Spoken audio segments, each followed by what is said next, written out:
Good morning.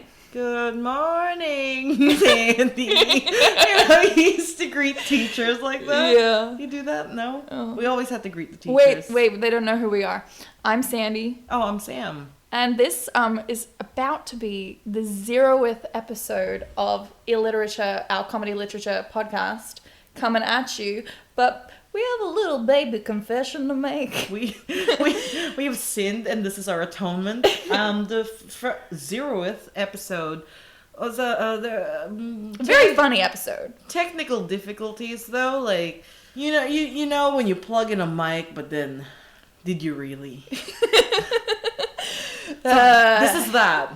This is that. When you specifically have been in this situation, I'm sure you can sympathize with us. Yeah, you know that everyone gets on that. You're recording your podcast. He's plugging the microphone. Everyone does have a podcast. Everyone has a podcast. So please enjoy the 0th episode of Illiterature. You will hear some pretty crazy things. Like bad audio. And typing. And typing, yeah. Typing. And there might be some weird changes in sound quality. But you know what there will also be? Fun times. Fun, good jokes. Wholesome family fun. So, catch you on the flip side. Please forgive us.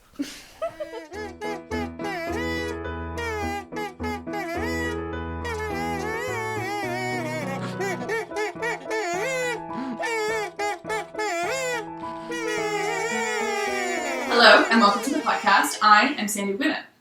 And I am Samantha De Los Angeles. Sam for short. Samantha for legal reasons. And this is Illiterature with M.I. Illiterate literature. A podcast for those of you who don't want to read, which is very relatable. Yeah. So this for is everyone. If you're at a dinner party and you said, heck yeah, I've read Odyssey, you didn't. You can listen to this in the bathroom, pretend you've got the runs. Yeah, just do a quick hour and a half power listen. Maybe put it on like 1.5 speed. And I'm like, this will be really high like this. We should do that for all of them. And then you'll be able to come out and you'll be like, Odysseus, didn't he? I said Odyssey. Yeah, the Odyssey is about Odysseus. This is exactly why some people would make this podcast though.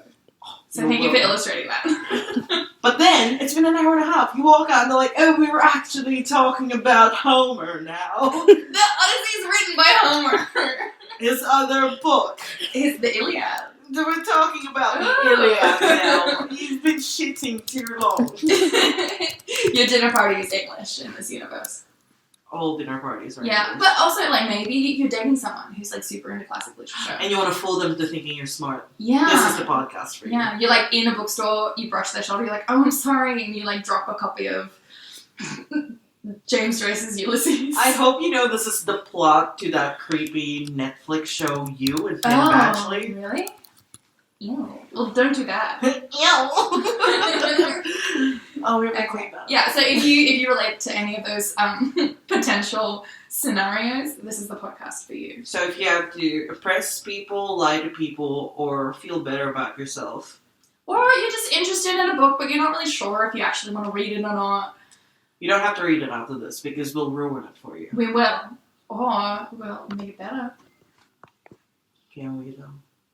We can try.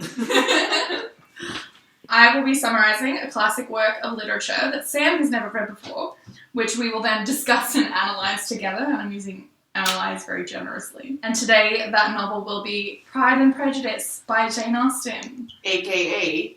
Colin Firth in a fountain. Have you seen that I have adaptation? seen him in a fountain. So you've seen, like, the clip?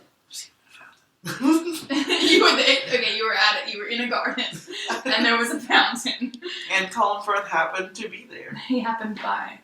I like to think of it as like reverse atonement. You know, when Keira Knightley was in the... A man's coming out of the fountain instead of a woman going into the fountain. Yes, but she also comes out of the fountain, otherwise she would die there. Maybe, unless she's got like a little Atlantis city down there. Oh my god, it's Lady in the Water by M. Night Shyamalan Ding Dong. Is that the plot of that? Oh no, she lives in the tub, I'm pretty sure. I don't know, whatever. Gosh, this is already a lot of content. Anyway. So, yeah, I'm going to just give you some stats about the novel, which I wrote down. Yeah, math. For my fantasy football league. So published in 1813, it's considered the quintessential novel of manners, a genre which recreates, I'm doing air quotes, recreates a social world, conveying with finely detailed observation the customs, values, and mores of a highly developed and complex society. Thanks, Wikipedia, for that definition. Oh, I thought that was straight from your book report. No, I didn't write that. So it's Sorry. It's a book on, like, being, like, Downton Abbey, but not downstairs. Upstairs, a little. Downton Abbey takes place right next. almost like next door. Almost, about 100 years after Pride and Prejudice was published. So Downton Abbey, I think, takes place in like 1912. This is 1813, is when this book was published. So it's a Napoleonic war. So think like low necklines and waists that come like just under your boobs. Wait, isn't that too saucy for the 1800s? Well, no, because you don't show any angles. And that's the sexiest part of the body, as we all know. I can show my entire torso and be fine. But if I show my ankle, it's juicy. Yeah. Okay, so let's start. Let's start this book. So the book starts with one of the most famous opening lines in English literature. It is a truth. I'm saying it now. It is a truth universally acknowledged that a single man in possession of a good fortune must be in want of a wife.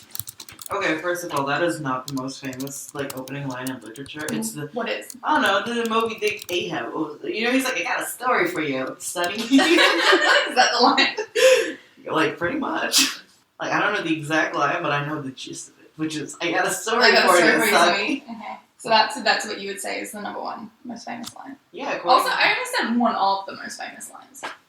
Well. So, I'm not wrong. Not right either. Okay, so we're in a village called Longbourn. What? So we're in an cute English village called Longbourn. Longbourn. Okay, I was like Longbourn. In Longbourn. And just outside it, there's this manor called Netherfield Park. And it's like the nicest, biggest house in the neighbourhood, but it's been empty for a while.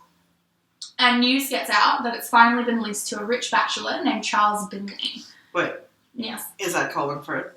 No. Okay, I need to know who these are. Okay. So let's think of this person as... Patrick Wilson as Raoul in Phantom of the Opera? Yes. That's actually a really good... That's a good one. Oh, yeah. We're going to come back to that a lot as an image for Perfect. The honourable young gentleman. So he is a gentleman, which means he's a man of no profession.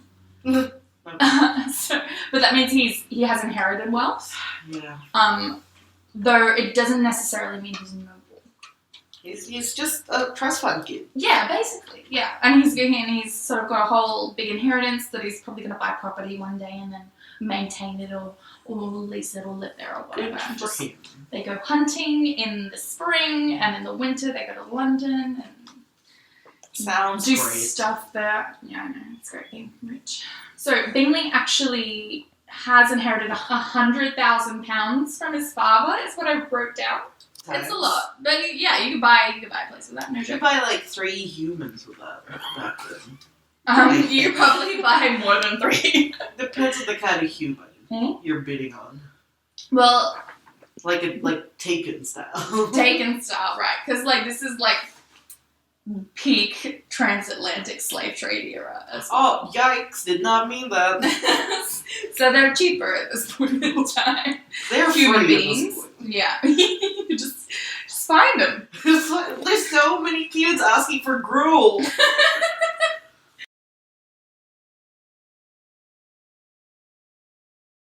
So this Bingley guy, he's inherited a whole bunch of money, but he's still renting, even though his sisters want him to buy a place. And that kind of shows that he's kind of this vacillating guy. He's not willing to decide on anything quickly. And the news that he's moved in reaches the Bennet household. So that's comprised of dad, mum, and 5 unmarried daughters. Is Keira Knightley one of them? Keira Knightley's number 2. We're referring to the 2005 semi-oldest, semi-youngest. Second oldest. Okay. So the oldest is Jane, and Jane's 23. Then Elizabeth, who's Keira Knightley's character, who usually goes by Lizzie in the book, is 20. Then Mary and Kitty, and then the youngest is Lydia, who's 15. So their mum is a ditz and a gossip. and is immediately planning on hooking up. Would Jennifer Coolidge play her in an adaptation? Is that Who else Jennifer is she Coolidge? playing? Like, oh my god, she's in everything. She's the evil stepmom in A Cinderella Story. Okay. Is that the kind? I don't know. She's ditz. She doesn't. But she's not. She's not like mean. She's just. Dumb. No. So you'll get a better impression of her character in a second. Sick. Yeah. Sorry, I got adjusted. So she's immediately planning on hooking him up with one of her daughters, and asks her husband, Mr. Bennet, to call on him, which means like to welcome him into the neighborhood, to like go visit his house and be like, hey, like, we're your neighbors. Yeah. Welcome to the rich block. Yeah. Yeah. And that's always struck me as kind of weird that you could just rock up to people's houses uninvited, but that was like... It was literally the 1800s. There was nothing to do. There was no TV back then. That's true. Like, your neighbors were your TV. That's so true. Mm. That's so true. Like the movie Disturbia with Shia LaBeouf. Oh. In which... His neighbors are his TV. Because he's on house arrest because he's 17. Wait, he why punched is he on his house arrest? sister. No, he didn't punch his sister. Is he grounded or is he literally punched arrested? his teacher. He got... His dad died. And his Okay. teacher was like, your dad wouldn't be proud of you. And he was like... That was the punch. Wow, okay. House arrest. I thought, no, because you made shooting hands there, and then I got confused for a second. I thought he shot his teacher. Okay. I feel like that's worse than house arrest if you shoot someone. Yeah. I mean, he's 17. Mr. Bennet, who's... Dad Bennett, we'll call him. Yeah, thebomb.com. He pretends that he's not going to visit him just to mess with her. The mom. Oh my Yeah. god, did they have like a little playful relationship? It's really one-sided. She never gets that he's pulling a joke on her. He's tricking his wife, and then... Yeah, he pretends he's not going to, just to mess with her, but he does, and everyone's super excited because that means they're allowed to meet him. Because without him going and like introducing him and like the family, if they went and introduced themselves, it would be like improper, if that makes sense. Because he's like the man of the household or whatever. Yeah, I understand gender politics. Yeah, well, there's like a lot of like social rules, many of which I don't even understand. Are you meant to understand them more than me? Well, I mean, I read the book. I played the game. You know, the card game of this. Oh, yeah? You know, like in 2016 we did the game. Yeah. The game. The game! Mary and Mr. Darcy, the board game. That one. Yeah, okay, so... Sponsor us. So, Bingley returns the visit a few days later, but he doesn't actually meet the girls then. So they invite him to dinner, but he's away in London. It's like ships in the night. They never... Where were the girls? Where else could they be? They were hiding upstairs. Why? Come out. Not sure. They've got the pox. I don't know. Why else? Okay, but then a week or so passes and he's back. And he's brought 4 other people with him. Ooh. He has 2 sisters, Caroline Bingley, who's single, and Louisa Hurst, who's married to Mr. Hurst, obviously. And last but not least, Mr. Fitzwilliam Darcy. His name's Fitzwilliam? His first name's Fitzwilliam, but it's literally never brought up. He's a cat. Oh, speaking of cats. He's a cat. Speaking of cats, the vet next to our house, there's a great cat that's like the vet cat. His name is Mr. Darcy. Is it Snobby? No, he's actually super cuddly. Oh. Very heavy. That's interesting because Mr. Darcy is kind of... A snob, yeah. Well, he's the pride now. Yeah, he's Colin Firth in Bridget Jones' Diary. Yeah, that's true. Actually, For real, she Bridget like... Jones, yeah. I know this. Yeah, so Bridget Jones' Diary is based on Pride and Prejudice. No, Loosely. just what's his face? Just Colin Firth. Yeah. Okay. No, for real, it is. No, but just a little bit.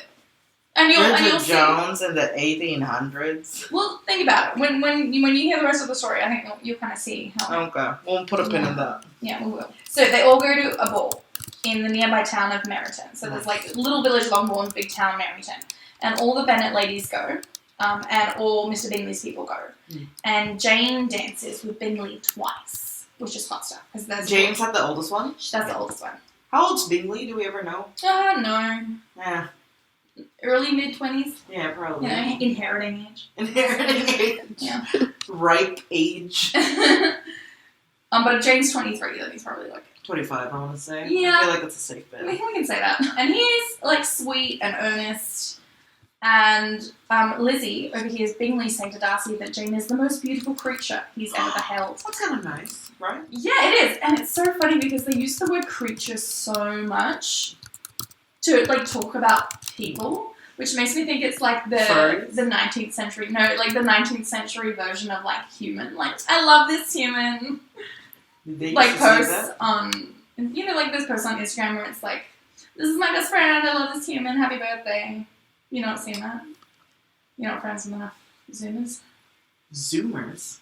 Yeah, Generation Z. Oh. That's what they call them now. So, Lizzie hears Bingley say to Darcy that Jane is the most beautiful creature he's ever beheld. And he tells Darcy, who's being socially awkward and standing in the corner with, like, a glass of punch, I wrote, but that's not in it, that he should dance with someone. What about Elizabeth? She's like, almost as hot as the big sister. And Lizzie overhears Darcy say she's not handsome enough to tempt Moo. How is Jane super hot? Like, would Margot Robbie play her or something? Rosamund Pike played her. Oh, yeah, okay. Yeah. Yeah. In the Keira Knightley version, so yeah. Boy, Bingley isn't like Ben Affleck, right? This isn't Gone Girl. No, hopefully not. I mean, we obviously don't know what happens after they get married, which they do. I mean, spoilers, but we also. That's good for them. Yeah. 2 hot rich people. We need more of those. Apparently. Okay, so... Yeah, Darcy just read... Yeah, so she immediately doesn't like him. Well, yeah, he called her, like, ugly. Yeah. And his... Rude. And his snooty attitude has the same effect on the whole neighborhood. Oh, I love him. He's a cat. Someone please pet him. But no, but he'd be that cat that would, like, hiss at you. No, not his, just be, like, standoffish. Yeah. Not his, he's not rabid. They get home and tell Dad everything until he begs them to shut up. And I'm going to do a roll call of Mr. Bennett's sick burns later. So he has sick burns? He does. Would they be like Phil and Claire Dunphy but reversed? Like the dad is Claire. I don't know who you're talking about. Oh, Modern Family. No, I haven't seen it. I'm sorry. That's fine. So Jane and Lizzie debrief upstairs about Mr. Bingley. And they disagree about whether his sisters are nice or not. And Lizzie doesn't think so. She's like, no. Got a sort of bitchy vibe from the sisters, yeah. Nice. But Jane's like one of those people who like wants to like everyone because she's so terrified of conflict that she like makes excuses for other people. Are you feeling attacked? Sorry? I don't know what you're talking about. Mm-hmm. No. Later when Darcy, Bingley, and the sisters are like having a similar debrief, like across the way. Oh my god, everyone's just like... It is, it's like 1813 Gossip Girl. Oh my god. Yeah, it genuinely is. Darcy criticizes Jane for smiling too much. What? Yeah, she smiles too much, it's slutty. It's she's too happy, it's suspicious. Why is she so happy? She should be oppressed. Bingley's sisters, on the other hand, find Jane to be a sweet girl, which makes Bingley feel like more secure about liking her. Good. Yeah, he sounds like he can't like someone until someone else is like, she's fine. So now we meet the Bennet family's neighbours, Sir William and Lady Lucas, who have a daughter, Charlotte Lucas, who's Elizabeth's closest friend besides her big sister Jane. Best friend. Mm-hmm. I'm into it. Over the next couple of days, the Bingleys visit a couple times, and the sisters befriend Jane, and Bingley keeps paying attention to her, and Elizabeth sees Jane falling in love with him. But she's really calm and composed about it, and she conceals it very well. She's like, not giving too much away. She doesn't want to seem thirsty. She's just like super polite, cool super girl. Nice. She is a cool girl. I wish I was Rosamund Pike. Can you imagine? I saw a photo all the shoot doors of that her. would open for you if you were Rosamund Pike. Ben Affleck's dick. I think the whole world got a bit of Ben Affleck's dick in Gone Girl. But the door was open exclusively to her. I don't want the dick. I'm just saying it's there if I want it. Like for later. Are you sure you don't want it? Have you investigated this? It's pretty big, actually. It was huge. Oh god, okay. Wasn't it?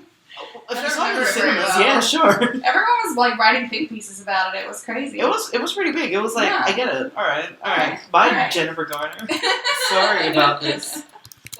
No, I was going to tell you, I saw like a photo shoot of Rosamund Pike like as Grace Kelly.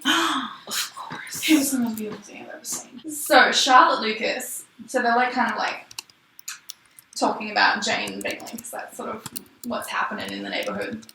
And Charlotte Lucas warns Lizzie that if Jane hides her, affection. they call it regard, because it's like, you know, it's like, I like him, I don't know if I like him. It's like they had more words to sort of kind of differentiate those emotions, I'd say. So she warns Lizzie if Jane hides it too well, Bingley might actually get the wrong idea. He might think Jane's not into him. Sure, boys are, like... Stupid? Yes. You can say that. I don't think we'll You're have any married, boys so it's listening not controversial for you. There's a ring on that little white finger. See any rings on these sausages? So you're saying you can't criticize men just in case none of them. Yeah, I have to get married first, and then I'll be like, men can't live with them, can't live without them. Am I right? In your lawn chair with your pabs. Yes. That's what you do, right, when you're married. Yeah, no, every day. And then he comes, he tries to serve me lemonade, and I like smash it out of his hands. I'm like, clean the kitchen. That's funny because he does that to you. Does not. So while Lizzie says it's better for a young woman to be patient until she's sure of her feelings, Charlotte, on the other hand, thinks it's better to not know anything about the faults of your future husband before you marry him. Like, go in blind. And it's like, once you're married, you're like, we can't divorce, so we'll have to deal with it. Exactly. That becomes significant later. So put a pin in that. But in the meantime, I've written in capital letters, Darcy realizes he's kind of attracted to Elizabeth. Oh, fuck him. Despite what he originally said. It's like she's all feisty and she's her own woman, and he's like... It's pretty much exactly what it is. She notices him listening into her conversations a little bit at parties, which I actually think is kind of cute. Well, he's just stalking her. Not stalking, but just like standing near. Literally like a cat. Swirling his butt. Yeah. Yeah, like, they come in the room, just hang out with you for a bit, and leave. Yeah. I think that's partly, like, the title Pride and Prejudice, they warn you not to take it too seriously because this was not a sequel, but like a follow-up to her novel Sense and Sensibility. Oh, we gotta do that one too, then. Well, eventually, sure. But the point about the title is that they wanted it to kind of match a little bit for marketing reasons. Like, hey, you guys are like Sense and Sensibility, Pride and Prejudice by the same author. 2 more adjectives you'd like. Exactly. And so I feel like it's shoehorned a little bit in to the novel. Like, every time they're like, his pride, and then his prejudice. Yeah, well, her prejudice. No sense, no sensibility. But yeah, that was exactly. It's like that was 2 cents, 2 sensibility. 2 pride, 2 prejudice. Yeah, the number 2. With the number 2. Tokyo Drift. At one party at the Lucas house, Sir William tries to get him to dance with Elizabeth, but she refuses. I think he notices that, like, Darcy kind of likes her, and he's like trying to. Well, Elizabeth heard him calling her ugly. I know, and I don't even know if he like meant it. He didn't. He was just being standoffish. Yeah, and he was trying to get like Bingley to leave him alone because he was experiencing massive social anxiety. Yeah, because which people didn't know about. Oh yeah, they're probably just like depression. You mean malaise? You mean melancholy? Hysteria. Off with her uterus. Fill a jar with bees. Cleopatra did that. What? As a vibrator. Oh, that's so smart. Not for the bees. That's why we don't have bees. Cleopatra killed all of them with her pussy. With her enormous orgasms. All the bees in the world are in Cleopatra's dead fucking pussy. All of them. Did you know I saw her when I went to England? I saw her coffin. Oh, yes. I was in the British Museum and I just stumbled across it. I'm like, I had no idea that it would be in England. Like, why would it be in England? Just hanging. Because they steal things and they should really give them back. But then this is like illustrative of my insecurities at the time. I like looked at how much she weighed and it was 75 kilos and I was 1 kilo less than her and I was like, yes, I got her made. You were proud because you laid a kilo less than Cleopatra. Well, she was supposed to be like the sexiest woman in history, right? Although it's probably not true. Yeah. It's probably just like an excuse Romans made up for when she was so powerful. Yeah, like she's hot, probably, yeah. But like sexiest? Who do you think the sexiest person in history is? Person or woman? Either or both. I'll have a think while you keep telling me the... Okay. It's not... But I do really like the meme photo of him, like, being upset outside and smoking, because I feel that. You know, when he's just, like, outside and he's got his hands in, like, his pockets and he's just like... No, that sounds great. And I'm just like, just going through it. Yeah. You got this, Ben. Affleck. Oh my gosh. Okay, so we got through one sentence. Okay, so William tries to get him to dance with Elizabeth, but she refuses. Who the fuck's William again? Sir William Lucas. He's yeah, got it now. Neighbors. Their neighbor who's like a knight, so he's actually pretty cool. What the fuck? I don't know what he was probably in the military. Keith Ledger would play him, right? Heath Ledger. No, it's way more like I was like Monty Python. No, more like Timeline. Billy Connolly actually would be a great actor to play. Oh, like a bit older, a bit like silly. Okay, Billy, perfect. She keeps being referred to as smiling archly at him. Like whenever she's being sarcastic, she says it archly or. They're flirting. I've written here, which I guess means like mischievously, but always seems really flirty, and Darcy definitely likes it. Yeah. Oh my god. Whenever she's like sassy and sarcastic. You also may as well fuck on the okay. dance floor. Caroline Bingley is desperate to get Darcy to notice her because she's single and he's rich. And she wants to be Mrs. Darcy, so she starts bitching to him about the other people that are at the party. That would make him like her less. I know, she's an idiot. Oh, I wish we were there to give her some life coaching, honestly. No. Because, as you might expect, all it serves to do is get Darcy to admit that he's crushing on Lizzie, and then he's like, I think I think she has very fine eyes. Oh my god, that's him declaring his love for her. Yeah, essentially. For real. Yeah. Okay, so Jane gets an invite to Netherfield Park for a day. And Mrs. Bennet, she's crafty, and she wants Jane to get married to Bingley. She sends Jane by horse instead of by coach, so she rides on horseback. Is it sexier? Well, she knows it's going to rain, and that means Jane's going to have to spend the night. Yeah. Mom, not so ditzy after all. Because it actually does rain, and Jane She gets sick. She gets sick. And she's forced to stay in bed at Netherfield, so she can't go home at all. But wait, how far are their houses? Oh no, wait, no, they went. They're like 5 miles. So it's a long way. Those poor horses. Maybe they're like Uber pool, like Uber. 2 horses to. Can you imagine like Uber coach? Uber coach, yeah, it'll be like the start of The Favourite. Yeah. That's Uber coach. You know the guy that was jerking off, and Emma Stone's just like, oh yuck. Same, Emma. That's a great movie. Good movie. If you don't like reading, but you do like period stuff, you should check it out. Yes. Okay. So Lizzie walks over to visit.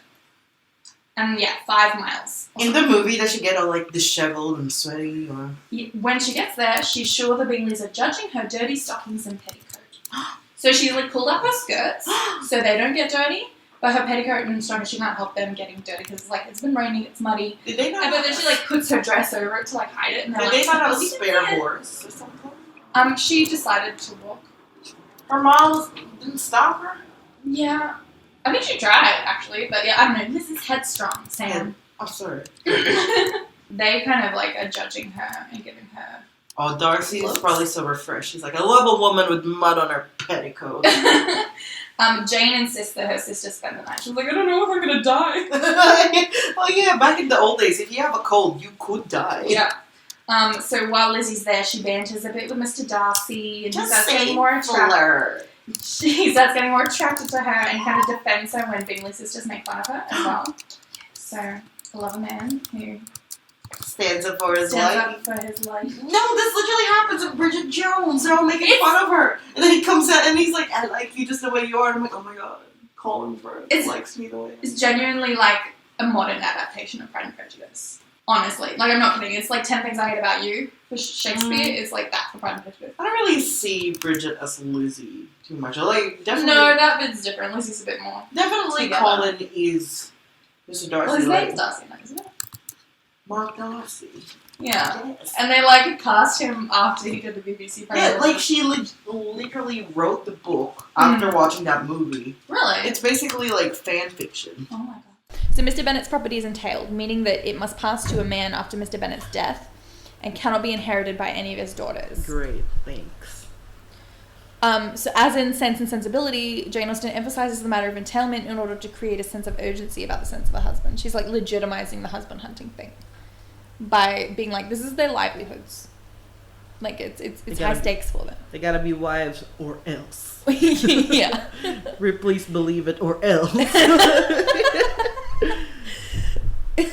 Though Jane is the eldest child in a fairly well-off family, her status as a woman precludes her from enjoying the success of her father has experienced. When their father dies, the estate's going to turn over to Mr. Collins. So he's the oldest male relative, right? Ew, that little squirrely guy. Yeah. From that movie was trying to. I was thinking Matthew Broderick. Yeah, like old Matthew Broderick, like Not Ferris Bueller, Matthew No. Broderick, like past his prime, Matthew Broderick. Is that mean? I don't want to hurt Matthew Broderick's feelings. He seems like a good guy. I don't think he'll hear it. I think he's fine. You don't know, man. Why would Matthew Broderick? Maybe he just loves Pride and Prejudice. He's like any Pride and Prejudice content he will just absorb. I would love that if that were true. Like he collects it, memorabilia. His favorite Lizzie is, I don't know, some obscure one from the 40s or something. Nah, it's Keira Knightley. It's Keira Knightley. She was a pretty good one. Did you know Keira Knightley was only 18 in Love Actually? Ugh. She was 18. That's too young to be married. Am I wrong? Sandy, you're funny. Anyway, also she's 18, and Liam Neeson's little son, little Jojen Reed. Oh yeah, he was Jojen Reed. I think I knew his name, Thomas. I don't care. Something. He was 13, and he looked like he was like 4 years old. That's true. He was so little. Well, was he malnourished? He's just little. He's little. Lil. But yeah, Keira Knightley, she's 18, and she straight up looked like she's 26. That's true. It's the cheekbones, though. I think she's just really skinny. Yeah. She just has those haunted eyes. Like she's seen some dark pirate ghosts. She's seen some pirate ghosts. She's seen them, the Caribbean coma pirates. Pirates of the Caribbean. The Caribbean. The next day, Lizzie's mum and two youngest sisters arrive to visit Jane, and they are super embarrassing. They always are. Yeah, Mrs. Bennet keeps complimenting Bingley, like I don't even remember, like the house. I don't know, and she's trying to convince him on his money, probably on his manor, and she's trying to convince him to stay at Netfield. And then she's prattling on about how beautiful Jane is. She's like the most beautiful little girl in the town. Isn't she, Mr. Bingley? And nudge, nudge. And her other daughters are like, what am I, a bag of chopped liver? Well, Lydia is demanding Bingley hold a ball. Yep. She wants a ball. But he's actually super nice about it, and he agrees. Yeah, she gets one. Fucking hell. She does. It's terrible parenting. Bingley. Treat him mean, keep him keen. That's what they say about kids. Treat him mean, keep him keen. Oh my god, that explains so much about you as a person. About how I was raised. Like, I get you. So they leave, and Lizzie stays, and that night, Caroline is super thirsty over Darcy. Yeah. Complimenting his letter writing, like, you write so fast, your lines are so straight. And he's like, there, thank you. He's just like, it's deep. Did you not go to boarding school? Can you not write? What, do you need me to show you? She's like, yeah. Like, you know, he teaches her, like, they're playing golf, but it's writing. Like, he reaches around her, like, Patrick Swayze and Ghost. Just tell me how to do it. And he's just, like, getting disgusted. Like, she's a typewriter, I don't care. Well, Darcy and Lizzie are still getting along, so she starts getting jealous. So, and later she keeps trying to get his attention by, like, criticizing the foolishness of balls. I think that's, like, a dig at Lydia. And eventually she, like, gives up and starts walking around the room. I think she was, like, he was reading and then she was reading. Like, she sat next to him and, like, read the second volume of the book that he was reading. And she was like, let me know when you want to borrow this one. It's pretty good. I'm almost done with it. And it's, like, upside down. And she's like, it's so boring. She eventually puts it down and she just gets up and she just starts walking around the room. I feel that, you know, it's like when you're like, all right, I'm done being subtle. Just pay attention to me. Just any attention. Well, he doesn't pay attention to her.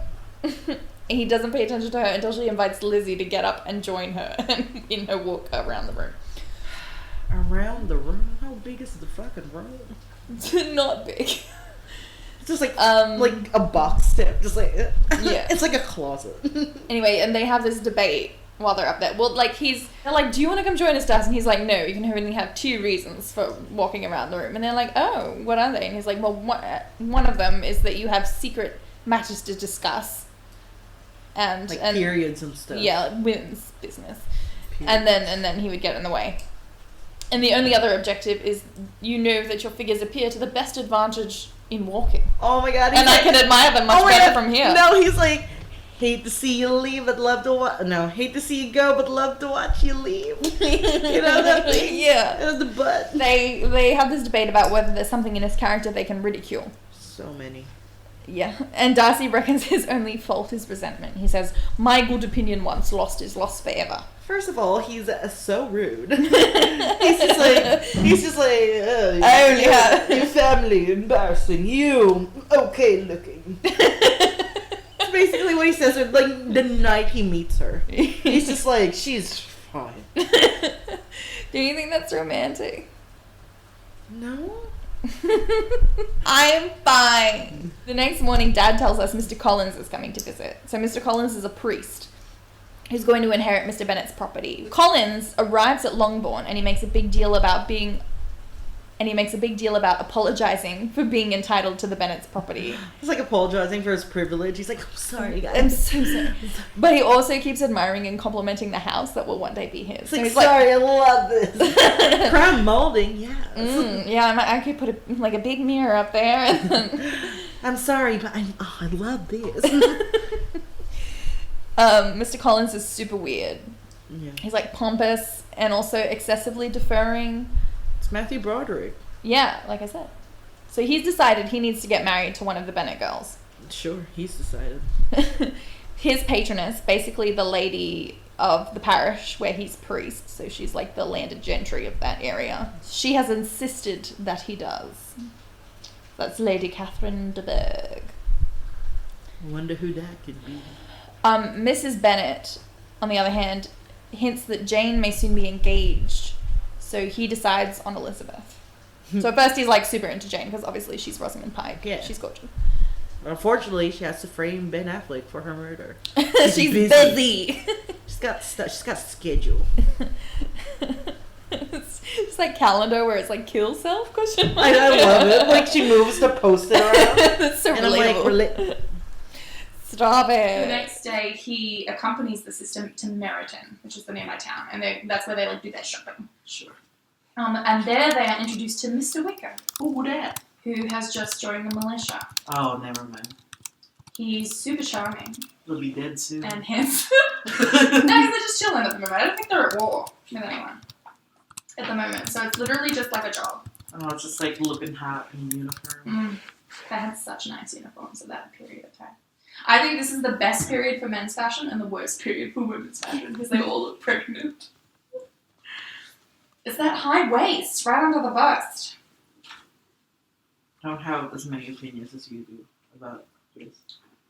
I want to know more Then please defer to mine. I want to know more about this sexy, handsome, dead soldier. Well, before you get to learn anything about him, who happens by except Darcy and Bingley? Their faces go white. And they're super cold to each other, so she figures they have some history. The next party they go to, Wickham is there. They hooked up in college. And he tells her about how he knows Darcy. He was the son of Darcy's father, Steward. So the late Mr. Darcy's steward was Mr. Wickham's father. Steward? Is that like a... Oh, like a fancy servant? Yeah, like a really fancy servant. Like accountant as well, Sure. almost. They kind of dealt with all the money comings and goings of the house. They bought the food and Like the maitre d' of the house. yeah, a bit, I guess. The butler. The butcher. Oh my god, what a concept for a TV show. The butler. Who will he give the red napkin to tonight? Butler. Wickham says he planned on entering the church rather than the army, which is like virtue signaling majorly, but whatever. But apparently he was unable to do so because he lacked the money. Darcy's father, he says, had intended to provide for him. But Darcy used a loophole in the will to keep the money for himself. And now he's destitute. Obviously because Wickham's super charming and wonderful and handsome. And it's just really nice. Sounds hot. She just accepts his story as true. And she decides she hates Darcy. Dude, this is Bridget Jones' Diary because that's Hugh Grant. And I literally have told you. He's like calling for a slept with my Japanese wife, and then the racist one was like, Japanese is such a cruel race. And then, whoa, what? Oh yeah, there was some racism there from that old lady. And then there's like this sex thing, and anyway. Yeah, no, it's I told you already. It's almost a 1-for-1 adaptation, mate. Didn't you just say mate? I did. That's my new thing. I don't like that. I don't like it. Okay. Anyway, Hugh Grant's there, yep. Wickham doesn't actually come to the ball in that field. So you know that ball Bingley promised to throw? Wickham the one that Lydia was just like, I want a ball! I want a ball! I like balls! Give me a ball, daddy! She's Veruca Salt. Yes! That's literally all. Oh, she kind of is. Lizzie's super bummed. She's been staring at the door like all night. You know those nights when you're like at a party and the crush is going to be there? Apparently. Oh no. You're staring at me. Oh, she into Wickham? Yeah. Yeah, I guess. But he's poor, and Darcy's rich. You're the right thing, Liz. You're only saying that because you know how it's going to end. Well, they're endgame, obviously. Like, why else would people say these names so much? If Darcy was just gonna be some fuckboy. Okay, sure, you know how it's gonna end, but put yourself in her shoes. I guess if I heard, I'd be like, and also she's already wary of him because you know he called her Uggo. Yeah, 100%. And so now she's like waiting, staring at the door all night. She's waiting for him to show up. Yeah, and it turns out he's not coming. Oh wait, Wickham. Yes, I thought I was like Darcy's there. He lives there. And Lizzie's told that it's because he's avoiding Darcy. Interesting. She's supposed to dance with Collins twice. And he's not good at it. Because he made a promise before they left the house. I was like, and I hope you'll save the first 2 dances for me. And she was like, fine. He's just like, dear God, please don't let me embarrass myself. Love Collins. And then, and then, as if things couldn't get any worse, Darcy asks her to dance. And she's super pissed at this point. Does she step on his foot like in Princess Diaries 2? Yep. So it's probably confusing to him how nasty she is. But she ends up mentioning Wickham, and so the dance ends quite awkwardly. Like, oh, did you know him? I saw him. Wickham? Wickham? I know, friend. Caroline comes over later. Oh, fuck this bitch. And warns Elizabeth not to trust Wickham.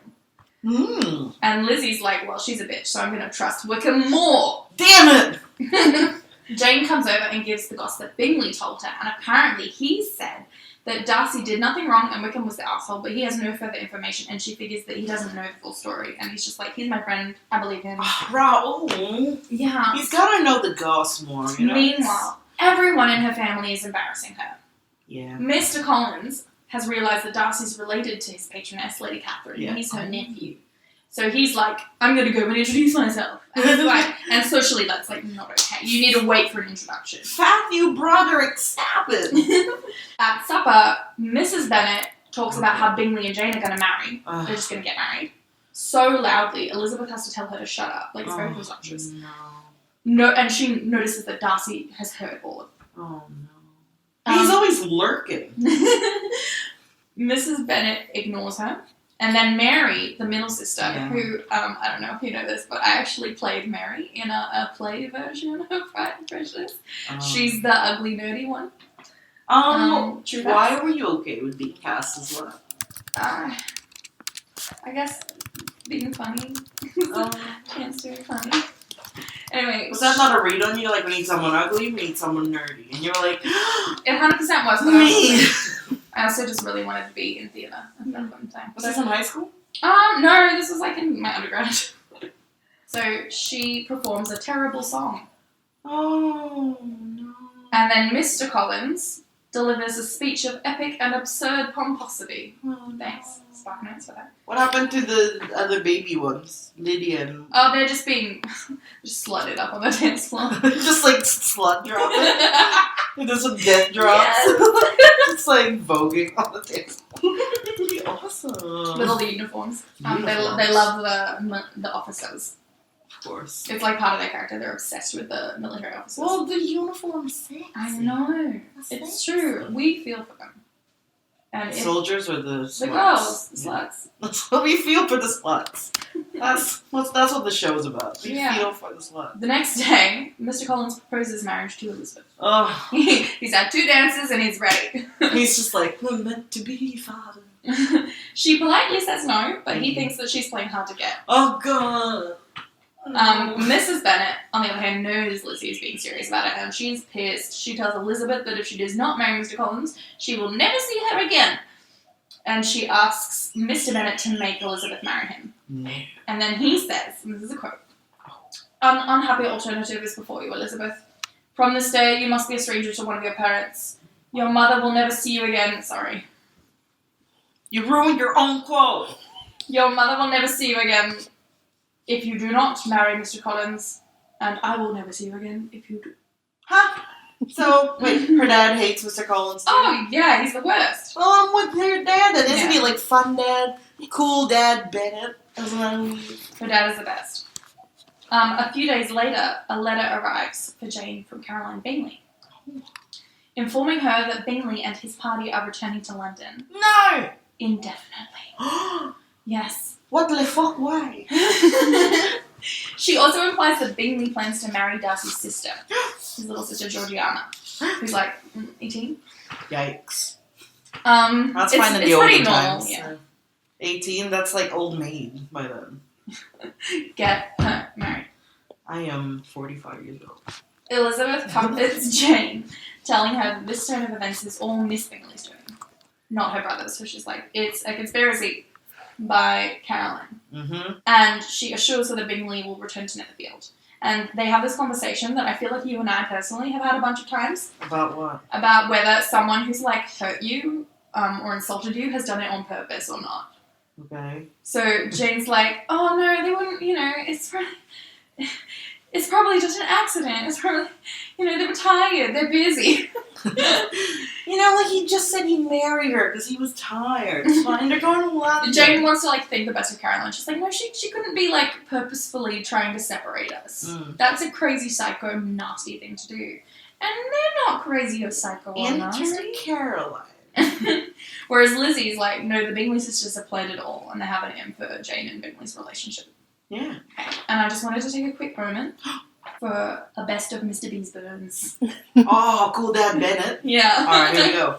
Okay, so this is after hearing about Jane's situation with Bingley. So this is right at this moment. He says, "So Lizzie," he said one day, "your sister is crossed in love, I find. I congratulate her. Next to being married, a girl likes to be crossed a little in love now and then. It is something to think of, and it gives her a sort of distinction among her companions.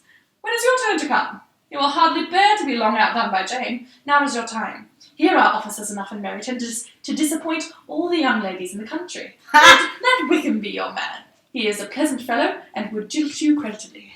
Oh my god, what a cool dad. Why is no one trying to bone the dad? I would try to bone He's the dad. married and old. Sure. And this is when Mrs. Bennet wants him to go to visit Bingley at the beginning of the story, so that he may fall in love with one of the girls. He says, "I see no occasion for that. You and the girls may go, or you may send them by themselves, which perhaps will still be better, for as you are as handsome as any of them, Mr. Bingley may like you the best of the party." Is he calling his wife hot? Yeah, he is. Oh, saucy. And finally, when they're telling him about Bingley, who Bingley danced with at the American Ball, he's like, "Oh my god, shut up, leave me alone." You remember that part? And then he danced 2 dances with Jane, and it was hot stuff. Mr. Bennet says, "If he had any compassion for me, he would not have danced half so much. For God's sake, say no more of his partners. Oh, that he sprained his ankle in the first dance." What a sassy guy. He's so sassy. Is there a spin-off for Cool Dad Bennett? Like, The Adventures of Mr. Bennet. it's just him trying to prank his wife. It's He's Ashton Kutcher and Yeah, I was going to say he's like Malcolm in the Middle. Talking to the camera. we suddenly hear that Mr. Collins has proposed to Charlotte Lucas, Lizzie's best friend. And she's accepted. Elizabeth is shocked, and she's like a bit pissed. Yeah. And it kind of ruins their friendship a Yeah, little because bit. Charlotte's gonna live in her fucking house. That's weird. Charlotte insists that the marriage is a good idea. She's not interested in marrying for love. But Lizzie's like, how can you You live in compromise my your house? values? Why you gonna live in my house? You're gonna be in my room. Weird. Jane, meanwhile, is invited to London with the Gardners, their uncle and aunt on their mum's side. So their mum had a brother, Mr. Gardner, and then... I have a question for the teacher. So they get married. Where do they live while Dad Bennett is still alive? Where Mr. Collins was living before. Ew, which in is his house in the priest dorms? He's got like a little cottage near the church on Lady Catherine's land, remember? Lady Catherine? Darcy's aunt. So they're just gonna wait it out. So when he dies, they get to move in, and everyone else in there has to They shut might not up. even move in, they might just like let it. Anyway. It's dumb. So the Gardners are actually really nice and sensible. He's like a lawyer or something, so they're not like gentle. Who? Mr. Gardner, the uncle. Lizzie's uncle and aunt. Oh, on whose side? Mother's side. So mother's brother Okay, and his wife. got it. So they're really nice and they're really sensible, and they see that Jane's sad, so they hope that like a change in scenery might raise her spirits. So they bring her to London. They're like, see the sights, go to the Tower of London. How far is London from where they are? Is it like Traralgon to Melbourne? Yeah, like a couple hours, I'd say. Oh, yeah. Yeah. Jane accepts. She knows in London she might get an opportunity to see Mr. Bingley as well. Jane! But Jane's No. letters from London recount how she called on Caroline, and how Caroline was actually quite cold to her. And then when she paid her a visit in return, as it's like polite, she was still like, it was really brief, and she was still quite cold. And Jane writes that she thinks Caroline sees her as an obstacle to Bingley marrying Georgiana Darcy. Oh my god, you stupid bitch. That's what she's been saying from the fucking get-go. Hang on, I'm adjusting.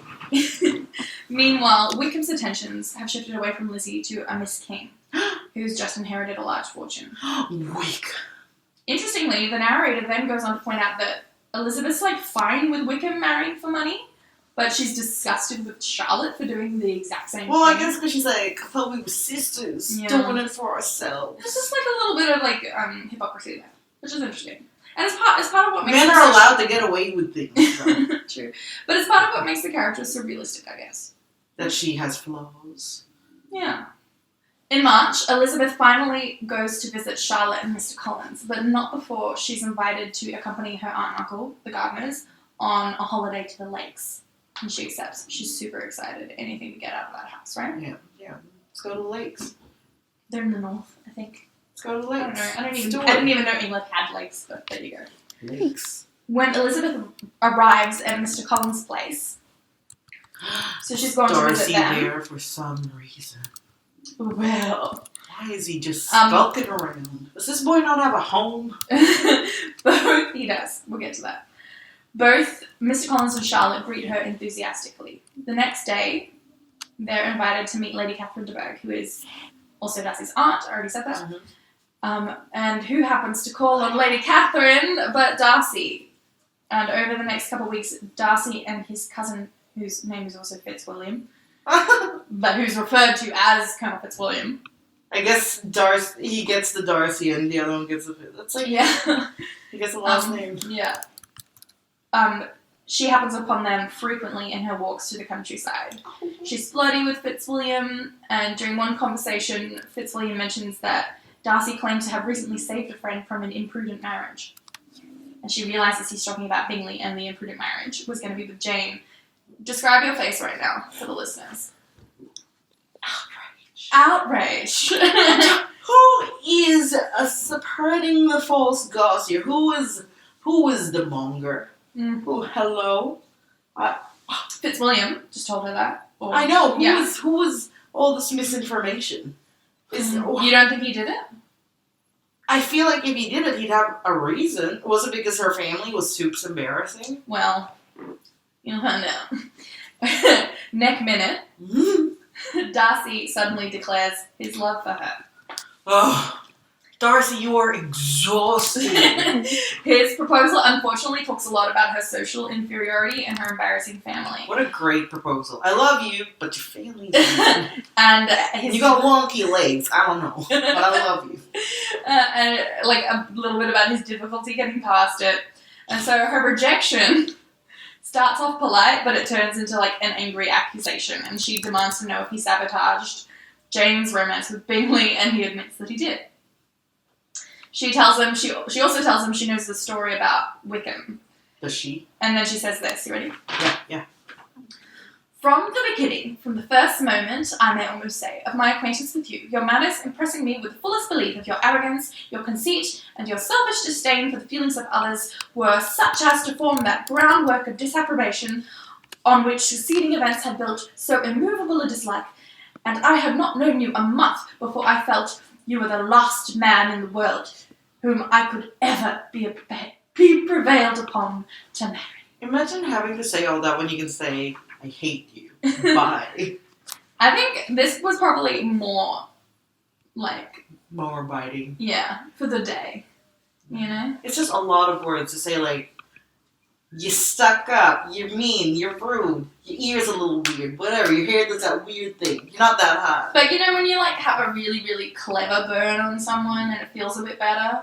Sure. Than just calling them names? She is saying, like, you're the last guy I'd ever want. I mean, how upsetting when you just ask someone to marry you and they're like, you are literally not if you were the last person on earth. That's hilarious. First of all, he proposed to her by saying, your family's kind of weird. Well, yeah. You're not like a lady, but yeah, I think you fine. They're I'm walking here. I'm walking here. And you walking here. We walk together down the alley, you know? We're gonna pop out a few kids. Down the alley, roll down the alley. The next day, he finds her in the garden and delivers a letter to her. By hand. Say your stupid words. Which is just about the worst thing I think a boy can ever do. That is true. Hand deliver a letter. First of all, when I was in year 9, I told the boy I liked him, and then it was weird, and then he wrote me a note, and I posted this on my Facebook, actually. Oh my God. Because I found the note, and... Oh my God. We talked about this. It said, hey bro, B-R-O-W, let's just be friends. And I was like... Wow? And I was let's just... But then, 2009, like, 4 years later, I sucked his dick, so I don't know. Well, I don't know. Who's the loser now? What do you mean? I don't know how serious the note was. Oh man, I had like a long hand-delivered letter from one of my ex-boyfriends, like right before I was about to go on stage in Les Mis. He like gave me some flowers for the show, and I'm talking about his name. Oh my God. Never accept I don't care if you keep that in. Never accept a hand-delivered letter from a man named Connor. Ever. In any situation. Like, if you think... You know what he did, though? He was like, you are a bully, and you're mean. It's just like, because I've broken up with him. You're a bully? So it was him, like, airing all his grievances and his soul. Say it to your face like a man. Well, and I just had to go on stage, and I was, like, shaking with rage. Well, were you, like, were you Anne Hathaway? You could have used all the rage. No. Who were you? Were you the little girl I in the was cover? like a little milkmaid. I was just, like, trembling with anger. I gotta milk the cow. I'm miserable. Oh my God. Yeah, Connor, you can get fucked. Okay. Woo! Both of you. Both Connors can get collectively a fuck. In this letter, he admits that he urged Bingley to distance himself from Jane. He's like, yes, I did do that. But claims before he did so, claims he did so only because he thought their romance was not serious. The same as Elizabeth noticed before. She didn't look super into it. And he's like, well, look, they're not super in love. It's a really imprudent marriage. Let's cut it off now while it's not serious. Unfortunately for everyone, it actually was serious, but... Why is anyone listening to this human cat? He just meows in his corner all day long. With his glass of punch. That he just knocks over all the time. That's Darcy at I don't even like punch. He just knocks things over. I like craft brewed beer. Everyone's like, hold on to your china, Darcy's here. Not the crystal! As for Wickham, he informs Elizabeth that the young officer is a liar, Yes. And Darcy did provide for him after his father's death. In fact, he paid off all his gambling debts and everything, and he gave him an allowance. But then Whittem backed out. He didn't want to be in the church anymore. He just wanted to live like a lush in London. Yeah, like a rich boy. And so Darcy eventually cut him off. Good. But actually, the main root of their quarrel, Darcy's like, I'm not mad about that. What I'm mad about is that he tried to elope with Darcy's sister, Georgiana, in the hopes of obtaining her fortune. She was like 15 at the time. Or like 14. See, look, hot, charming boys get away with so much, right? Lecherous Rick. They're so cute. But he's okay. He looks so good in uniform. But they're just so cute, you know? So many mirror selfies that would be taken. Oh my god, like, because they'd work out. Yeah. They'd be so hot. Everyone would be taking mirror selfies constantly if they knew it was a thing. Well, they did have oil paintings. They did. For rich people. And then the less rich people would have like little like drawings. Street urchin drawings. Yeah, like in a locket. Folded up. Just like in their pocket. Excuse me, ma'am, have you seen my mummy? This is her likeness. And here's a look of her hair. Are you gonna possess your mom? Why you got her fucking hair? Here's her likeness. I like that. If I ever lose you at the zoo or something. So Elizabeth obsesses over this letter, as is natural, I would say. And she tries to figure out what her feelings are towards Darcy now. And the more she reads it, the more she believes him and sympathizes with him.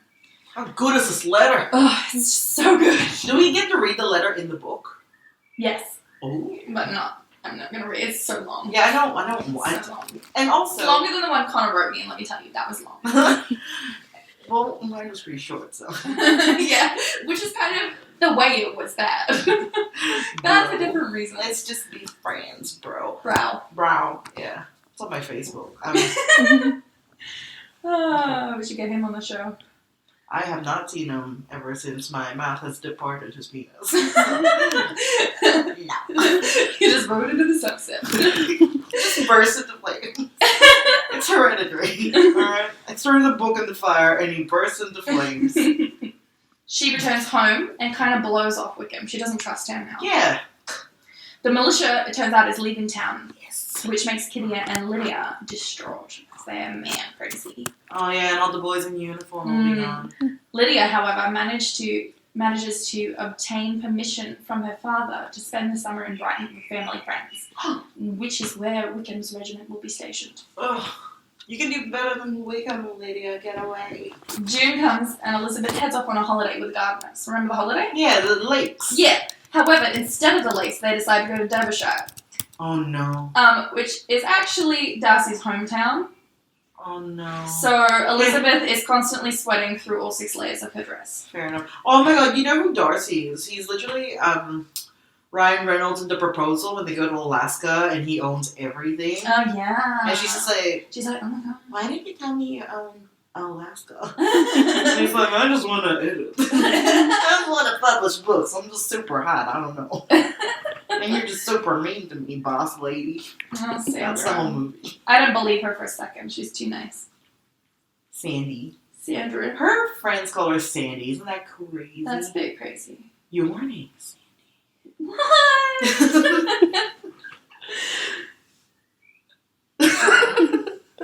So Lizzie's aunt and uncle decide to visit the Pemberley estate, which is Darcy's estate. Of course. And it seems a bit weird, but I feel like it works kind of like a museum or like a public house. You know, nowadays you can go visit the ones that are like owned by the government, or like sometimes private houses are like open for a season. You can go and like look around if they're particularly historic or nice. Sure. So like beforehand they call to make sure the family isn't there. So she feels a little bit better that like, no, the family's not home. They're off traveling. She's like, whatever. Darcy's always lurking. She gets there and Pemberley is gorgeous. It's classy. It has sprawling fields and a forest and a gorgeous river. And she's like, this almost belonged to me. Can still belong to you. Just come on. And Darcy's housekeeper is there. She kind of shows them around the house. She's listing off his virtues as a master, like a pro salesman. Like he's a sham. Wing woman. Yeah, honestly. And apparently he's like the nicest master ever and like super cool. I am okay being a human servant. Yeah. He's so nice. And she's leaving the house. He's there. The worst thing in the world that could happen does. She trips. Oh my god, she poops her pants. Oh my god. And Darcy arrives. Oh. What, does she poop her pants? And she poops her pants. Does she actually? No. Ah. Except he's being super nice and well-mannered for some reason. And he doesn't bring up the proposal, and he entertains the gardeners, even though they're low class, with excellent hospitality. And he introduces Elizabeth to his sister Georgiana, Maybe he's who has apparently heard a lot of great things and is dying to meet her. Maybe he's just bipolar. Or he's James McAvoy in Split. Just two Darcys. No, honestly, I think what it is social anxiety. I think he's, like, comfortable at home. He's a He's just shy. Colin Firth, if you ever hear this, I get it. It's okay, Colin. It's okay, Colin Firth. Elizabeth is starting to regret, if not rejecting his marriage, definitely yelling at him so much. He likes it though. He's like, oh, she's got a little fire in her pantyhose. However, a letter arrives from Jane telling Elizabeth that Lydia has eloped with Whittem, Ugh. and that the couple is nowhere to be found, which suggests that they may be living together out of wedlock. Is she not Otherwise known as sin. Is she not at 15? She is about 15. And he is like, oh, 25. That's his voice. And 35. That is 10 years. Yeah. She has not even developed, like, all her bodies yet. all All her right. in a lab. In her batch. Anyway. That's part of puberty, right? Wickham's gross. Yeah. Bye. This means disgrace. And Mr. Darcy enters, as he is accustomed to do, at exactly the wrong moment, and she tells him everything, and he's really shocked and upset for her. Yeah. A shoulder to cry. Yeah, she returns home, and Mr. Gardner and Mr. Bennet go off to search for Lydia, but Mr. Bennet eventually returns home empty-handed. All hope seems lost, until suddenly a letter comes from Mr. Gardner saying that they've been found, and that Whittem has agreed to marry Lydia in exchange for an annual income of £100. Ugh. Weirdly, a small amount. Well, he didn't want to push his luck, you know? Huh? Mr. Bennet says Wickham's a fool if he takes a payoff of less than £10,000. His reputation isn't damaged by this, at all. Who? So, Wickham. So why would he marry her unless he was getting something out of it? Yeah, what does he want? The Bennets are convinced that Mr. Gardner has paid off Wickham, but Elizabeth learns from Mrs. Gardner that the source of the money and of her family's salvation was none other than Mr. Darcy. Sam's covering her face right now with a pillow. Oh, no. Are you in love with him? Colin Firth does that at Bridget. She marries off Bridget's sister. Her 15-year-old sister. 15? No! Oh, sorry. I just thought that's a weird thing facetious. That was a weird thing to keep at Bridget. The fact that the sister's 15. I was like, 100 pounds. Nothing. And, oh. He feels guilty for having kept Wickham's character a secret to protect the reputation of his sister. If he'd made it public, this wouldn't have happened to Lizzie's family. Wickham and Lydia return to Longbourn after their wedding briefly. Mr. Bennet treats them very coldly. Good. But Mrs. Bennet is just stoked to have a daughter married and keeps talking about her wedding clothes. And Lydia is an absolute bitch about it. She makes Jane give up her spot at the head of the table because she's unmarried. And then, like, when she leaves, she was, like, told to write to her sister. And she's like, no, my sisters will have time to write to me, but I'll, like, be too busy being married. That's you to me when you got married. It's not. She totally just doesn't get how much she nearly fucked them all over. Like, yeah, if she'd been disgraced, no one would have touched them. And do you know why? Because she's 15. She's Veruca Salt. She don't know what's happening. She just wants a squirrel. Yeah, honestly, yeah. They're headed, so Lydia and Wickham are headed to the north of England where people don't know them. Shortly thereafter, Bingley returns to Netherfield. What? And he hits up Jane again. Oh my god, at like 2 a.m. he's like, you up? Eggplant emoji. Peach emoji and like the tongue emoji and the water drop. He seems to have gotten out from under his sister's thumbs, like they're hanging out again. Where is that bitch right now? I want to keep my eyes on her. Where is she? Well, she's just not there. Good. Not Darcy, there. on the other hand, What? comes to stay with Bingley and pays a couple of visits to the Bennets. But it's quiet and awkward and the sexual tension is through the roof. Mrs. Bennet doesn't really help by being super cold to Darcy because she still thinks he's a snobby asshole, and she doesn't realise that he's the only reason they have any reputation left. So Lizzie's a bit embarrassed. Bingley, on the other hand, at last proposes to Jane. Thank God. And do you want to hear what Mr. B has to say? Always. He's the one I care the most. Mr. B! Cool Dad Bennett. You are a good girl, and I have great pleasure in thinking you'll be so happily settled. I have no doubt of your doing very well together. Your tempers are by no means unlike. You are each of you so complying that nothing will ever be resolved on, so easy that every servant will cheat you, and so generous that you will always exceed your income. Oh, he's saying... just throwing a little bit of shade. But he's just saying, like, you're a couple of dumb kids, but you love each other, and I get it. Yeah. Yeah.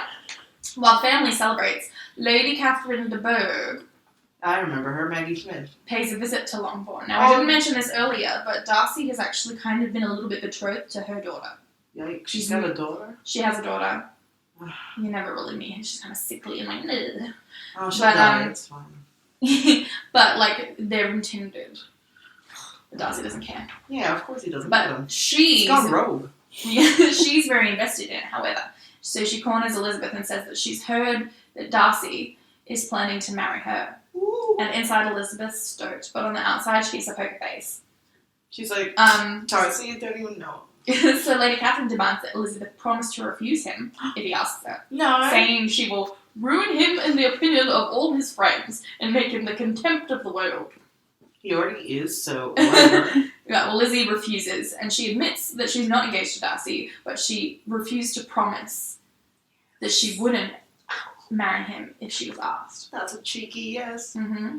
And luckily, Darcy must have heard He's always just... He's in the bushes. You know what he is? He's just scampering around the vents, just like, oh, what happened to him over here? Because he's a cat.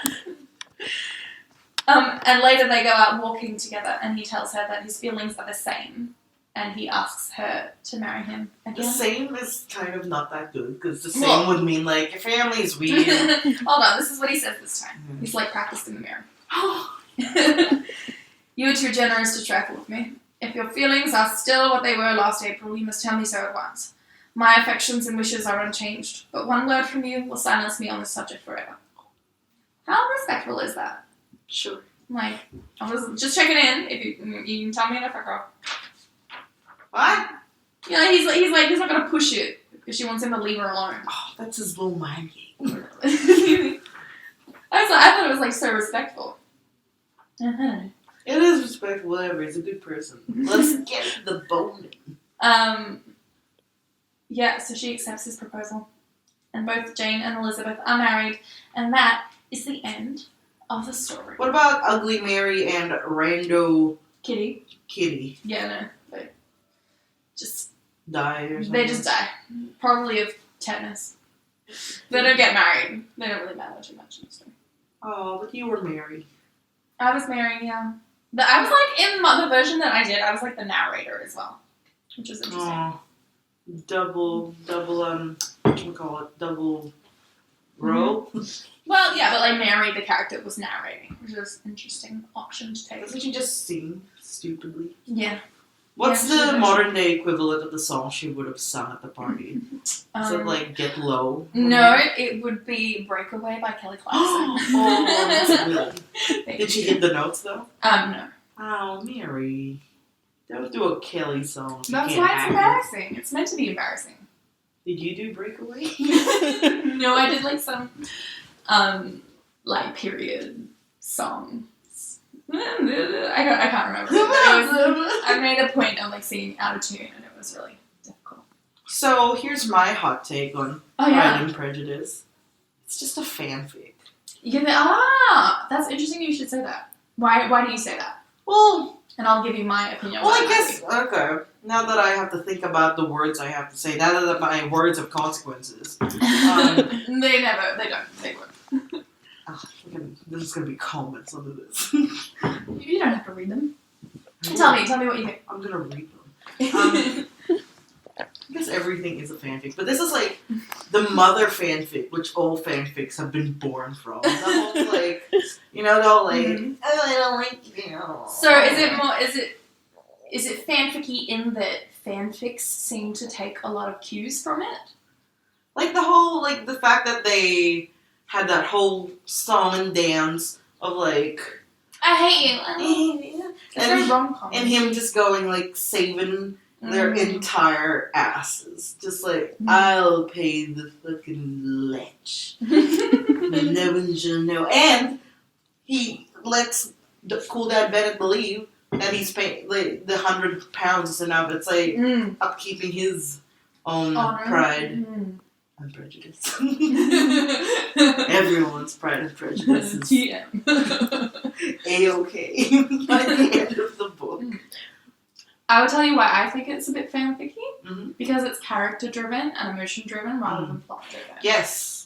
You're right. There's not a lot happens. Except Like a couple for things. Like Jane Lydia. gets sick. Yeah.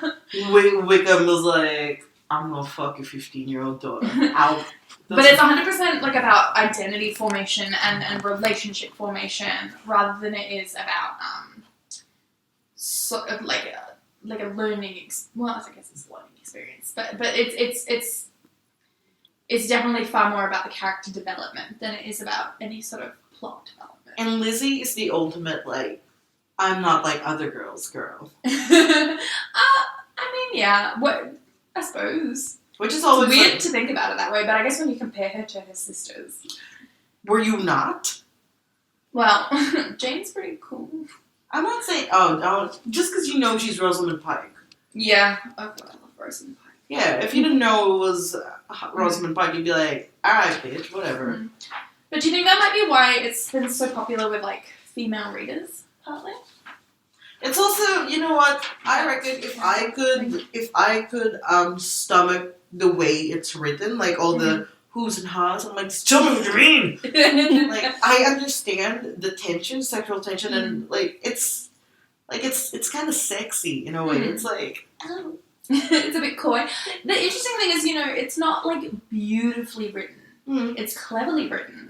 But there's no passages that'll have you, like, weeping over, like, the beautiful turn of phrase. I've never wept over. I think the strength of it comes from the realism and the reality and, like, oh, I know a Caroline Bingley. I know a Jane Bennet. Like, and that's, I think, why it's sort of... It still holds up to this day. Yeah, 100%. Because it's like, oh, yeah, you're from the 1800s, but you're also Marcia from Class. Yeah. It's good. Although one famous male fan of Pride and Prejudice was Walter Scott, who's like a knight and a really famous novelist. He wrote Ivanhoe in 1819, which is essentially Robin Hood, the one that we sort of take inspiration from in adaptations today. And he wrote in his diary in 1826, read again for the third time, at least, Miss Austen's very finely written novel of Pride and Prejudice. That young lady had a talent for describing the involvements and feelings and characters of ordinary life, which, to me, is the most wonderful I ever met with. That's so cute, little fanboy. Yeah. Little sir fanboy. I'm into it. Yeah. And sort of the thing she's sort of credited with being a big name in is, like, social realism. And, like, yeah, like you said, even though we kind of think of her as stuffy and her language is a bit hard to get through sometimes, the conversations she was writing were, like, shockingly realistic to the people who were reading it at the time it was published. Everyone was like, oh my god, Gossip Girl. Yeah. For reals. Yeah. Yeah. Yeah, because, like, when you were reading passages, like, I had to, like, muddle through some words, but I was like, I get it. There it is. But, like, yeah, the plot is good, but just tell me what you mean. I guess in the 1800s, they had so much time to tell you what they meant. Yeah. The thing that struck me this time reading it was, like, some conversations she didn't even write. She was just like, they had this conversation, they said these things. But in her descriptions of the way Elizabeth felt about certain things, like when she was, like, ruminating on the letter and, like, trying to change her mind about things, and it's relatable. It's super relatable and so realistic, and it holds up. That's it. That's the take on Pride and Prejudice. Old but relatable.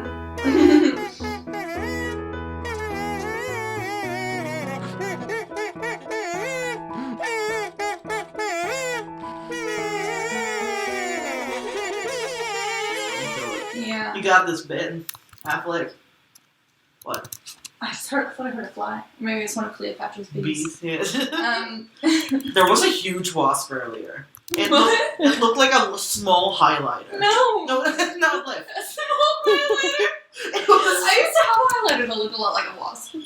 you were using a wasp. It looks like it hurt so much.